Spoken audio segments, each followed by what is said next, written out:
Praise lord. Arunodaya వాక్య పట్టణానికి ఇచ్చేసిన ప్రతి ఒక్కరికి యేసుక్రీస్తు నామంలో శుభాభివందనాలు. అందరూ బాగున్నారని ఆశిస్తున్నాను.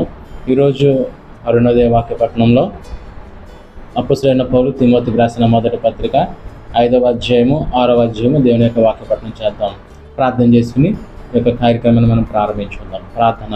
సర్వశక్తిమంతుడు, సర్వాధికారి, నిత్య నివాసమైన మా ప్రియ పరలోకపు తండ్రి, నీ నామానికి వందనాలు.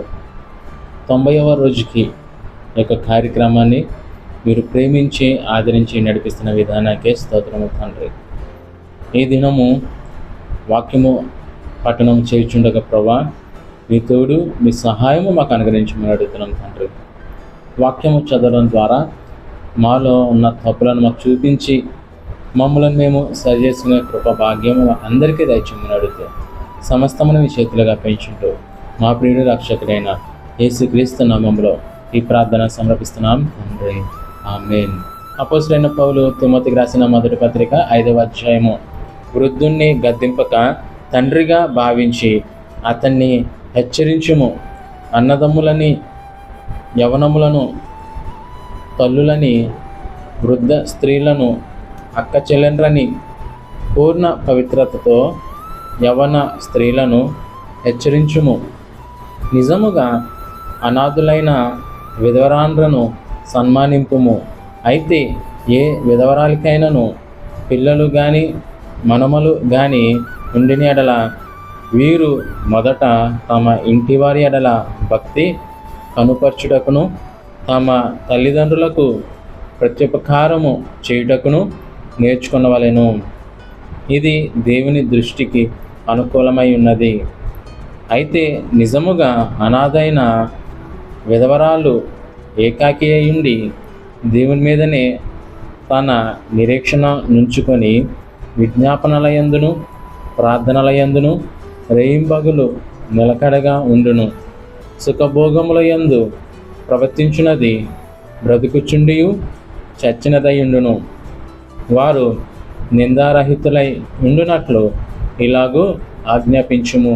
ఎవడైనను స్వకీయులను విశేషముగా తన ఇంటి వారిని సంరక్షింపకపోయినలా వాడు విశ్వాస త్యాగము చేసిన వాడై అవిశ్వాసి కన్నా చెడ్డవాడై ఉండును.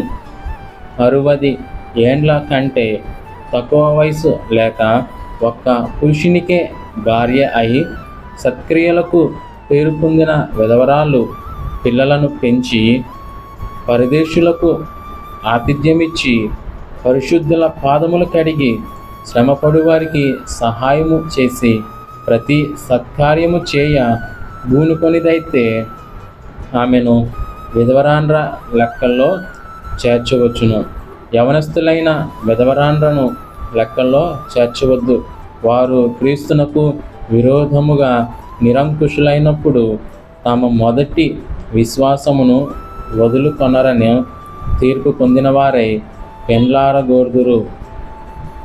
మరియు వారు ఇంటింట తిరుగులాడుచు బద్దకు రాలగుటకు మాత్రమే గాక ఆడరాని మాటలాడుచు వదరబోతులను పరుల జోలికి పోవువారవునకు నేర్చుకుందరు. కాబట్టి యవన స్త్రీలు వివాహము చేసుకొని పిల్లలను కని గృహ పరిపాలన జరిగించుచు నిందించుటకు విరోధికి అవకాశం ఇవ్వకుండవలెనని కోరుచున్నాను. ఇంతకుముందే కొందరు త్రోవ నుండి తొలగి పోయి సాతానును వెంబడించిన వారైరి. విశ్వాసురాలైనను ఏ స్త్రీ ఇంటనైనను విధవరాలుండిన ఎడల సంఘము నిజముగా అనాథలైన విధవరాండ్రకు సహాయము చేయుటకై దాని మీద భారము లేకుండా ఆమెయే వీరికి సహాయము చేయవలెను. బాగుగా పాలన చేయు పెద్దలను విశేషముగా వాక్యమందును ఉపదేశమందును ప్రయాసపడు వారిని రెట్టింపు సన్మానమునకు పాత్రలుగా ఎంచవలెను. ఇందుకు నూర్చేది ఎద్దు మూతికి చిక్కము వేయవద్దు అని లేఖనము చెప్పుచున్నది. మరియు పనివాడు తన జీతమునకు పాత్రుడు. 2-3 సాక్షులుంటేనే కానీ పెద్ద మీద దోషారోపణ అంగీకరింపకము. ఇతరులు భయపడి నిమిత్తము పాపము చేయవారిని అందరి ఎదుట గద్దింపము. విరోధ బుద్ధితోనైనను పక్షపాతముతోనైనను ఏమీ చేయక నేను చెప్పిన ఈ సంగతులను గైకొనవలనని దేవుని ఎదుటను క్రీస్తు యేసు ఎదుటను ఏర్పరచబడిన దేవదూత ఎదుటను నీకు ఆనబెట్టుచున్నాను. త్వరపడి ఎవని మీదనైనను హస్త నిక్షేపణము చేయకుము. పరుల పాపములలో పాలివాడవై ఉండకుము. నీవు పవిత్రుడుగా ఉండునట్లు చూచుకొనుము. ఇక మీదట నీళ్ళే త్రాగక నీ కడుపు జబ్బు నిమిత్తమును తరచుగా వచ్చు బలహీనతల కోసరమును ద్రాక్షరసము కొంచెముగా పుచ్చుకొనుము. కొందరి పాపములు తేటగా బయలుపడి న్యాయపు తీర్పునకు ముందుగా నడుచుచున్నవి. మరికొందరి పాపములు వారి వెంట వెలుచున్నవి. అటువలే మంచి కార్యములు తేటగా బయలుపడినవి దాచబడనేరవు. 6వ అధ్యాయము. దేవుని నామమును ఆయన బోధయు దూషింపబడుకున్నట్లు దాసత్వమును కాడి క్రింద ఉన్నవారందరూ తమ యజమానులు పూర్ణమైన ఘనతకు పాత్రులని ఎంచవలెను. విశ్వాసులైన యజమానులు గల దాసులు తమ యజమానులు సహోదరులని వారిని తృణీకరింపక తమ సేవా ఫలము పొందువారు విశ్వాసులను ప్రియులనై ఉన్నారని మరీ ఎక్కువగా వారికి సేవ చేయవలెను. ఈ సంగతులు బోధించుచు వారిని హెచ్చరించుము. ఎవడైనను మన ప్రభువైన యేసుక్రీస్తు యొక్క హితవాక్యములను దైవభక్తికి అనుగుణ్యమైన బోధను అంగీకరింపక భిన్నమైన బోధను ఉపదేశించిన ఎడల వాడేమీ ఎరుగక తర్కములను గూర్చి వాగ్వాదములను గూర్చి వ్యర్థముగా ప్రయాసపరచు గర్వాంధుడగు వీటి మూలముగా అసూయ, కలహము, దూషణలు, దూరను మానములను చెడిపోయిన మనసు కలిగి సత్యహీనులై దైవభక్తికి లాభసాధకముననుకొను మనుషుల వ్యర్థ వివాదములను కలుగుచున్నవి. సంతృష్టి సహితమైన దైవభక్తి గొప్ప లాభసాధకమైన ఉన్నది. మనం ఈ లోకంలోనికి ఏమీ తేలేదు, దీనిలో నుండి ఏమీ తీసుకొని పోలేము. కాగా అన్న వస్త్రములు గలవారమై ఉండి వాటితో తృప్తి పొంది ఉందుము. ధనవంతులొకటకు అపేక్షించువారు శోధనలోను ఉరిలోను అవివేక యుక్తములను హానికరములై అనేక దురాశలను పడుదురు. అట్టివి మనుషులను నష్టములలోను నాశనములను ముంచివేయును. ఎందుకనగా ధనాపేక్ష సమస్తమైన కీడులకు మూలము. కొందరు దానిని ఆశించి విశ్వాసం నుండి తొలగిపోయి నానా బాధలతో తమ్మును తామే పారు చేసుకునేది.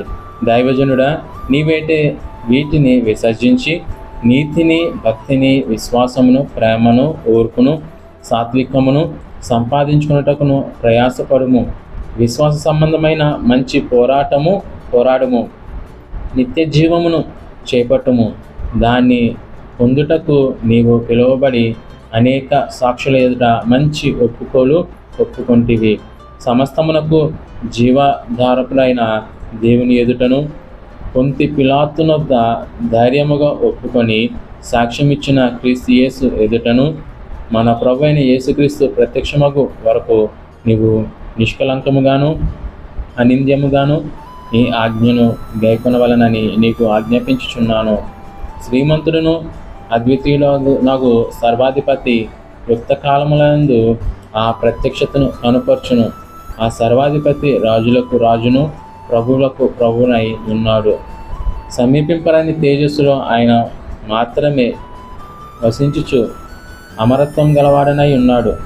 మనుషులలో ఎవడునూ ఆయనను చూడలేదు, ఎవడునూ చూడనేరదు. ఆయనకు ఘనతయు శాశ్వతమైన ప్రభావమును కలిగి ఉండును గాక. ఆమేన్. ఇహమందు ధనవంతులైన వారు గర్విష్ఠులు కాక అస్థిరమైన ధనమునందు నమ్మికయుంచక సుఖముగా అనుభవించుటకు సమస్తమును మనకు ధారాళముగా దయచేయు దేవుని యందే నమ్మికయుంచుడని ఆజ్ఞాపించుము. వారు వాస్తవమైన జీవమును సంపాదించుకొను నిమిత్తమును రాబోవు కాలమునకు మంచి పునాది తమ కొరకు వేసుకొనుచు మేలు చేయవారును సత్క్రియలు అను ధనము గలవారును ఔదార్యము గలవారును తమ ధనములో ఇతరులకు పాలిచ్చువారునై ఉండవలెనని వారికి ఆజ్ఞాపించుము. ఓ తిమోతి, నీకు అప్పగింపబడిన దానిని కాపాడి అపవిత్రమైన వట్టి మాటలకును జ్ఞానమని అబద్ధముగా చెప్పబడిన విపరీత వాదములకును దూరముగా ఉండుము. ఆ విషయములలో ప్రవీణులమని కొందరనుకొని విశ్వాస విషయమును తప్పిపోయిరి. కృప మీకు తోడై ఉండునుగాక. ఆమేన్. దేవుడు యొక్క వాక్యమును దీవించి ఆశీర్వదించునుగాక. ఆమేన్. ప్రార్థన చేసుకుని ఈ యొక్క కార్యక్రమాన్ని మనం ముగించుకుందాం. ప్రార్థన. మమ్మల్ని మిక్కిలిగా ప్రేమించిన మా ప్రియ పరలోక తండ్రి, నీ నామానికి వందనాలు. ఈ దినము అరుణోదయ వాక్య పట్టణంలో అపొస్తలుడైన పౌలు తిమోతికి రాసిన మొదటి పత్రిక 5వ అధ్యాయము 6వ అధ్యాయము దేవుని యొక్క వాక్య పఠనం చేసిన తండ్రి, ఈ దినము ఈ యొక్క పత్రిక పూర్తిగా చదవడానికి ఇచ్చిన కృపగా స్తోత్రం ఎక్కువగా. తిరిగి రేపు ఉదయం తండ్రి అరుణోదయ వాక్య పట్టణంలో అపొస్తలుడైన పౌలు తిమోతికి రాసిన 2వ పత్రిక ప్రారంభిస్తుండగా మీ తోడు మీ సహాయం మాకు అనుగ్రహించమడుతూ నీ వాక్యం చదవడం ద్వారా మాకు మేలు కలగడానికి కృపగా ఇచ్చేమని అడుగుతున్నాం తండ్రి. నీ వాక్యం చదవడం ద్వారా మాలో ఉన్న ప్రతి బలహీనతను తొలగించమని అడుగుతున్నాం తండ్రి. నీ వాక్యము మమ్మల్ని బలపరిచేది, నీ వాక్యము మమ్మల్ని ఆదరించేది, నీ వాక్యము మాకు నెమ్మదిచ్చేది, నీ వాక్యము మాకు త్రోవగా మా త్రోవలో వెలుగుగా ఉండే తండ్రి. మేము ఎలా నడవాలి, ఎలా జీవించాలి, ఎవరితో ఎలా మాట్లాడాలి అనేది నీ వాక్యం చదువుతున్నా మాకు తెలుస్తుంది తండ్రి. అవును ప్రభా, ఈ యొక్క పాపపు లోకంలో మేము రక్షణ పొందిన మేము ఎలా జీవించాలో మాకు తెలియపరిచిన విధానానికి వందనాలు ప్రభా. అలా రక్షణ పొందని వారు ఏ విధంగా రక్షణ పొందుకోవాలో, నిన్ను వెంబడించాలో కూడా ఈ వాక్యమే తెలియపరుస్తుంది తండ్రి. అవును తండ్రి, ఈ దినము మేము చేస్తున్న ప్రతి ప్రయత్నంలోనూ అన్ని విషయాల్లోనూ మాకు తోడు సహాయం అందించమన్నది. ఈ దిన ఆశీర్వాదాలు మాకు అందరికీ దయచేయమన్నది. మా ప్రియుడు రక్షకుడైన యేసుక్రీస్తు నామములో ఈ ప్రార్థన సమర్పిస్తున్నాను తండ్రి. ఆమేన్. అందరికీ వందనాలండి.